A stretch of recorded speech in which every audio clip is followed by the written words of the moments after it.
Okay, students, in this tutorial, I'm going to show you how to create a lower third. A lower third is used to identify a person, place, or thing, such as on an establishing shot of the FBI, it would say FBI building and where that would be located, or if we're doing a flashback, it might say Minneapolis, Minnesota, January 3rd, 1943, so on and so forth.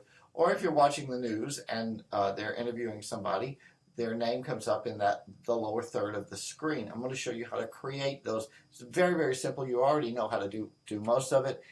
So this is going to be very down and dirty, very quick. First thing I'm going to do is I'm going to create a background. So I'm going to go up here and grab my rectangle tool. And remember, this still has to reside inside this a title safe zone. So I'm going to take my little rectangle tool and I'm going to draw a rectangle. Right? I'm going to make it like that. All right? I'm going to move it right there. I don't necessarily need it to fill everything. Now, I'm going to be, I don't want it to be just a solid blue or something like that. My colors are, let's say, are ABC and they're blue to yellow, like Notre Dame or something, Nautilus. So I'm going to choose what we call a 4-color gradient. We haven't worked with this yet. So here's my top color in that corner. So I'm going to make this that wonderful blue that we like. Choose that. I'm going to choose exactly the same thing over here, right? Down here.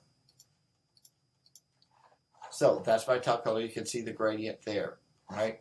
Now I'm going to choose, for this color, I'm going to go to the yellows, where yellow is, and I'm going to choose a nice bright yellow. That's a little too ugly yellow. Find a nice yellow. It might be a little softer, something like that, right? And choose that. Same thing over here. Double click that. Find that yellow again. I lost it. Somewhere right in there.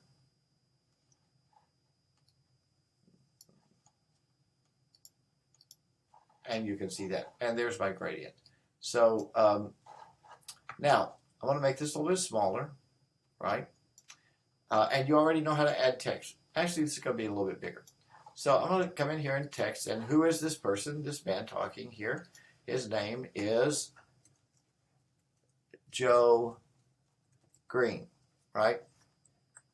Escape, go to my B tool, make his name big.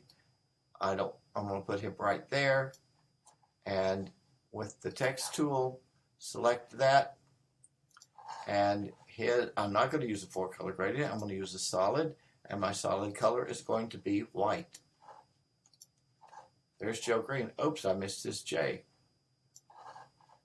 So I'll go back and fix that for him. Now we're all the same. Joe Green. Now, I'm going to select my text tool again, and you can type anywhere you want to. Joe Green is the Vice President of Econo Corps. All right? Here, so hit my B tool, selection tool, right? My bounding box. I'm going to go over here and I'll make this font size much smaller. Right? Bring that down here and put him right there. Now, pull this bounding box out. That's almost the same as doing tracking or kerning or leading. So now when I click that, I've got Joe Green, VP Econo Corps, as it comes up. There I have it. So that's how you the simple way of creating that. And in your titles window, I want to tell you to follow Joe Green at Econo Corps on Twitter. So I go to graphics. I'm going to insert a graphic. And on my desktop, I've got my little Twitter logo sample. Import that. It's got its own bounding box. So Lord knows I've got to cut that sucker down. And I'm going to put that over here and float it right there. So now I have Joe Green, Vice President of the Econo Corps, and follow him on Twitter. And it's as simple as that. Lower thirds, identify a person, place, or thing. You can import graphics which it could be his company graphic or Facebook, Twitter, Instagram, whatever you want. Put it on there, make it small. Everybody knows those logos, but make sure that everything is readable. All right, that's that lesson. Hope you enjoyed it. Talk to you later. Thanks, guys.